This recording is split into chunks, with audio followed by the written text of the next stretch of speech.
Olá, pessoal! Tudo bem com vocês? Eis-me aqui de volta, Amanda Anderman, a guia de vocês pelas maravilhas da Cidade Maravilhosa, também conhecida como Rio de Janeiro. E neste vídeo, sim, pessoal, chegou a hora de continuando, na verdade, com o tema de Aculturando o Rio, falarmos sobre a missão austríaca, meu povo, que chegou aqui no Rio em 1817, juntamente com uma outra personagem muito importante da história do nosso Brasil varonil, que é ninguém menos que a Princesa Leopoldina. Olha só, para vocês que ficaram fãs dela depois de assistir a novela Mundo Novo, ou que já eram fãs dela antes, agora ela começa a entrar em cena. Mas antes de começar com o tema, vocês devem estar percebendo aqui que voltamos, para o nosso cenário antigo. Pessoal, infelizmente, ou felizmente, não sei, se não vejamos, estão fazendo obra aqui no apartamento ao lado do meu e tá uma barulheira que vocês não têm ideia. E no meu quarto, que é onde estamos, pelo menos tem um isolamento sonoro do balacobaco melhor para gravar. Então, até acabar esta bendita obra, terá que ser assim. Espero que não se importem. E quero lembrar a vocês que eu agora estou oferecendo tours a pé aqui pela cidade do Rio de Janeiro. E eles estão no meu site, cujo link estará na descrição deste vídeo, assim como já está na descrição de todos os vídeos do meu canal do YouTube. Então é só vocês irem aqui para baixo, olharem na descrição e, aliás, vou botar também no primeiro comentário fixado para que vocês não digam: ah, Amanda, onde é que tá o link? Vai estar na descrição e no primeiro comentário fixado. Podem ir lá, me contactar, fazerem as suas reservas e vamos passear pela cidade do Rio de Janeiro. Comigo, euzinha, Amanda Anderman, a guia de vocês, é claro. Então agora vamos diretamente para o tema do vídeo. Em 1817, seguindo aí a tendência de Dom João VI de desenvolver o Brasil culturalmente, depois da missão francesa, chegou aqui a missão austríaca, que, é claro, veio de carona com ninguém menos que nossa amada, querida, tão fofinha, um amorzinho, nossa futura imperatriz Leopoldina, isso mesmo, que veio aqui nesse mesmo ano, aos 20 anos de idade, atravessou o Oceano Atlântico para casar com ninguém menos que nosso primeiro imperador, Dom Pedro I, mas nessa época príncipe Dom Pedro I. Não esqueçam, estamos em 1817 ainda. Calma, que ainda vamos chegar em 1822. Eu sei que vocês estão empolgados aí, porque eu estou gravando esse vídeo no dia 31 de agosto, ou seja, 7 de setembro de 2022 está chegando aí, e como consequência o bicentenário da independência. Não posso deixar de mencionar isso, mas calma, que ainda estamos na nossa ordenzinha cronológica aqui, na nossa série Rio Uma História, então calma aí e já vem. Por enquanto, vamos que vamos. Então, pessoal, vamos começar com a nossa, claro, queridíssima apresentação de slides. E começando, é claro, com o retrato dela mesma. Para os que não sabiam como ela era, é essa aqui mesmo, Imperatriz Leopoldina. Ela foi criada na corte dos Habsburgo, na Áustria. Então, na corte dos Habsburgo, como eu já mencionei no vídeo Recebendo a Corte no Rio, que eu vou deixar os cards aqui para aqueles que estão chegando agora no canal e não fazem ideia de que vídeo já é isso, eu vou deixar aqui mais uma vez.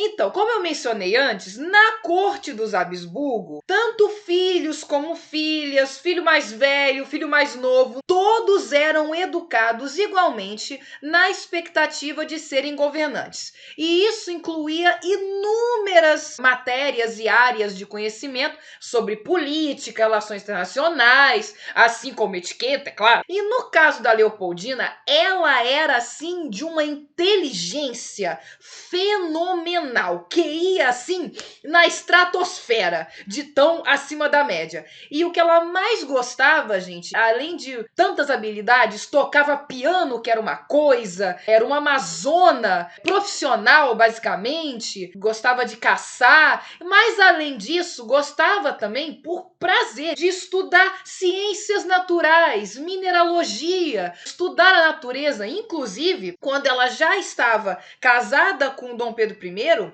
ela grávida, pasmem vocês, nos estágios finais da gravidez, tipo 7, 8 meses de gravidez, ela montava a cavalo, ia de São Cristóvão para Santa Cruz, aqui no Rio de Janeiro, obviamente, para catalogar os cantos dos diferentes pássaros. Olhem isso, gente. E ela fez mini partiturazinhas de música com os cantos diferentes dos pássaros que tinham aqui, para vocês verem que tipo de mulher era esta aqui que está na foto ao meu lado. Leopoldina, você é ótima. Como ela adorava estudar ciências naturais, mineralogia e etc., o pai dela, querendo agradá-la, e também, vamos combinar que Dom João VI adorou a ideia, financiou a missão austríaca e junto com ela vieram diversos, não exatamente artistas, como na missão artística francesa, mas naturalistas. Então pode-se dizer que essa foi uma missão naturalista austríaca, com direito a botânicos, zoólogos, essa coisa toda. E, bom, apresentando aqui o pai de Dona Leopoldina, era este senhor aqui, Francisco I. Isso mesmo. Mas, sem mais delongas, vamos então diretamente para os artistas da missão naturalista, devo dizer, austríaca. E o primeiro deles que eu vou mencionar neste vídeo é ninguém menos que Thomas Enda. No vídeo da missão artística francesa, eu já pedi desculpas por estar talvez pronunciando todos os nomes errados, mas eu falo alemão, sim, pessoal. Ich kann Deutsch sprechen. Noch nicht genug für ein Video zu machen, aber ich spreche. Traduzindo, não o suficiente para fazer um vídeo inteiro em alemão, mas eu falo. E pelo menos é o suficiente para dizer a pronúncia dos nomes corretamente. Essa vai ser a grande diferença desse vídeo. Mas então, ele destacou-se como aquarelista e acompanhou a missão científica de Johann Baptist von Spix e Carl Friedrich Philipp von Martius. E ele produziu vasta obra de registro do que viu principalmente no Rio de Janeiro e em São Paulo. Só que a missão tinha mais ênfase na natureza. Então, na verdade, isso aqui é uma pintura assim da vista do Rio de Janeiro, tanto que vocês podem ver a urbe do Rio de Janeiro lá no fundo, assim, depois inclusive dessa igreja, mas com certeza isso são os arredores da cidade do Rio de Janeiro, que era justamente para dar ênfase na natureza, em vez de dar ênfase tanto assim na urbe em si. Mas apesar da ênfase ser na natureza, ele também se interessou pelos costumes da época e pela questão da escravidão, que ele aborda criticamente, tanto que vocês podem ver aqui na foto, o que tem como centro da foto são os escravos trabalhando, isso que provavelmente era uma seis-maria, e também ele se interessou pelas diversas nacionalidades dos escravos. E aqui nós temos o nosso próximo artista, que é ninguém menos que Johann Moritz Hugendas. Na verdade, apesar do Thomas Enda ter se interessado pelas diferentes nacionalidades dos escravos, quem efetivamente catalogou os tipos humanos foi justamente o Hugendas. Inclusive, ele, gente, é o responsável por aquelas pinturas que nós temos de cada uma das nacionalidades dos índios, das tribos indígenas e dos escravos. Aí, no caso das nacionalidades. Então, ele foi integrante da missão do barão Georg Heinrich von Langsdorff. Eu posso até pronunciar os nomes corretamente, mas eu tenho que ler, porque pronunciar direitinho é uma coisa, decorar os nomes é outra coisa, né, minha gente? Dá uma colherzinha de chá. E essa expedição, gente, ela foi uma expedição paralela com a missão austríaca. Era uma missão russa, e na qual ele era um espião. Vem os babados, né? Porque o que acontece? Anteriormente a essa missão, existia um embargo imposto por Dom João VI à Rússia. Não queremos nada russo aqui. Ele era muito espertinho. E por quê?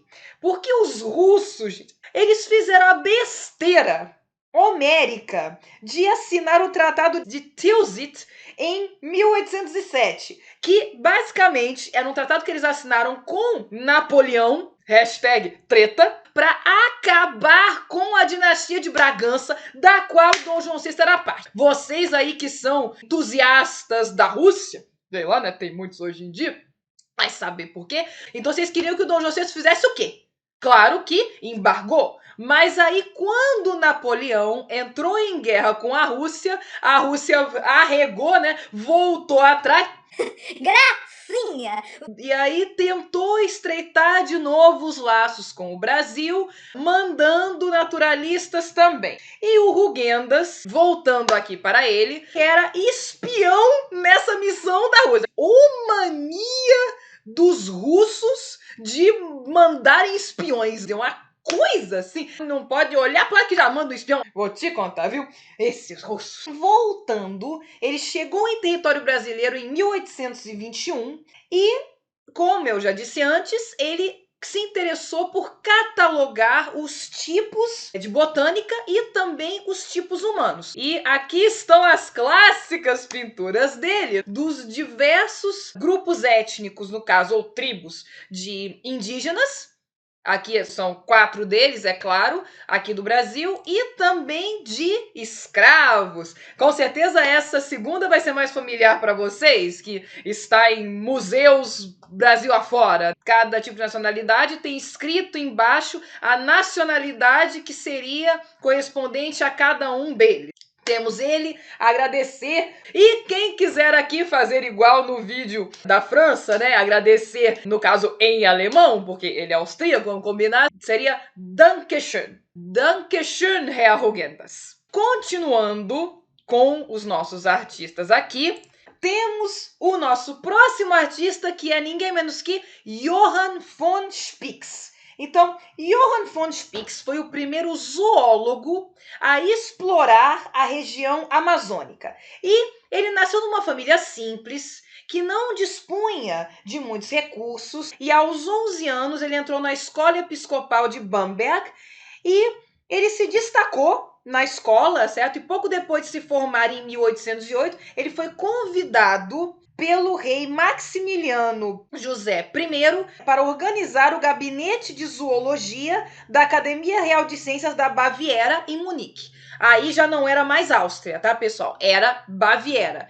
Detalhe, pessoal, importante. Nessa época ainda não havia ocorrido a reunificação alemã. Então a Alemanha, cumpre ressaltar, era uma colcha de retalho de reinozinhos, assim como a Itália também. Ainda não tinha ocorrido a reunificação italiana. Então a Baviera, que hoje é o sul da Alemanha, era um reino separado, e o reino principal na hora da reunificação, que era a Prússia, que, salvo engano, corresponderia hoje ao norte da Alemanha, era outro reino separado, enfim. Então ele, no caso, era do reino da Baviera, ou seja, sul da Alemanha. E, juntamente com Karl von Martius, ele viajou por 7 estados brasileiros, tomando anotações de tudo que via, observando desde a vegetação, os animais e até mesmo as pessoas. E o seu trabalho foi tão notável que em 1832, o cientista Johann Wagler incorporou o nome dele, Spix, a uma espécie de animal brasileiro,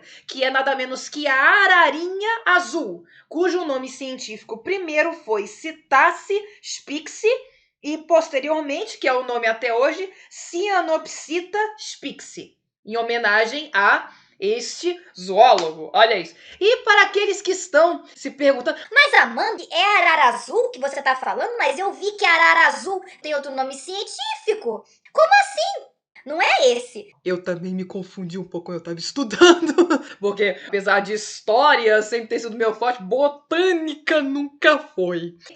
Antes de mostrar a ararinha azul, me esqueci, este é um tipo, uma espécie animal que ele desenhou e também levou um espécime de volta para a Baviera, que aliás esse era o objetivo, também coletar espécimes e levar nessa missão. Também outra diferença muito notável dela para a missão artística francesa, que era só pinturas e esculturas e etc. aí montar uma academia aqui. E aqui está a ararinha azul, que é diferente, vocês podem ver, da arara azul. Esta ararinha azul é a espécie que eu mencionei antes, cujo nome científico é Cyanopsita spixi. Chegamos então ao Carl von Martius. Ele era filho de pai farmacêutico, mas ele escolheu cursar medicina, sendo que na faculdade de medicina ele se dedicou ao estudo da botânica e em 1814 conquistou o título de doutor com uma tese que serviu como catálogo para o Jardim Botânico de Erlangen. Pois é. Então, ele estudou a distribuição das plantas brasileiras, o clima e a hidrografia das diferentes regiões e resultou na divisão do país em biomas, ou reinos da flora. Que, aliás, nas nossas aulas saudosas de geografia e também na faculdade, para aqueles que resolvem ser geógrafos, até hoje nós estudamos assim. Nós separamos as diferentes regiões pelos seus biomas, pela sua flora, fauna, clima, hidrografia, etc. Então temos Carl von Martius para agradecer. Não? Então aqui no caso, Dankeschön, Herr Martius. E além de observar as paisagens naturais, ele foi o responsável por elaborar a primeira classificação e organização dos grupos de línguas indígenas, e não só isso, ele sugeriu ainda, em 1843, que a história brasileira também incluísse a história dos povos indígenas, bem como os negros, e não somente a história dos portugueses. Olha, vejam só, hein? Esses austríacos e bávaros já tinham uma visão além do seu tempo.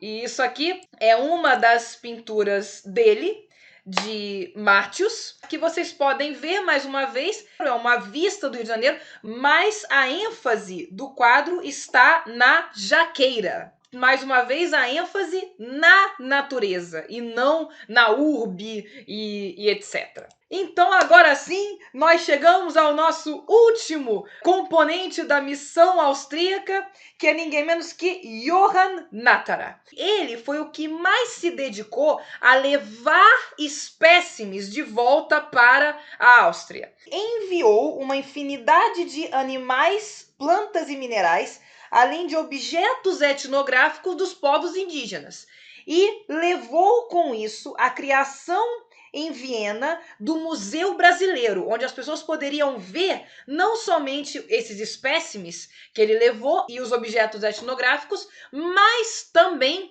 as pinturas dos outros naturalistas. Ora, vejam vocês, e o nome desse museu era Brasilianum. E aqui estão dois exemplos. Aqui temos uma arraia grande que ele levou, e aqui nós temos o desenho, aqui já é um desenho, não é o espécime mesmo, de um peixe cujo nome, pelo menos na minha opinião, é um tanto engraçado, é o desenho de um surubim. Ora, vejam vocês que ele trouxe também para casa. Então, minha gente, com isto está encerrado a nossa explanação sobre a missão austríaca. Espero que vocês tenham gostado do vídeo e se gostaram, não deixem de deixar seu like, se inscrever no canal, deixem nos comentários o que vocês acharam do vídeo também e compartilhem, pessoal, compartilhem com o maior número de pessoas possível e imaginável, para que o maior número de pessoas possível e imaginável saiba das maravilhas da Cidade Maravilhosa. E, como de costume nesse canal, vejo vocês no próximo vídeo. Tchau!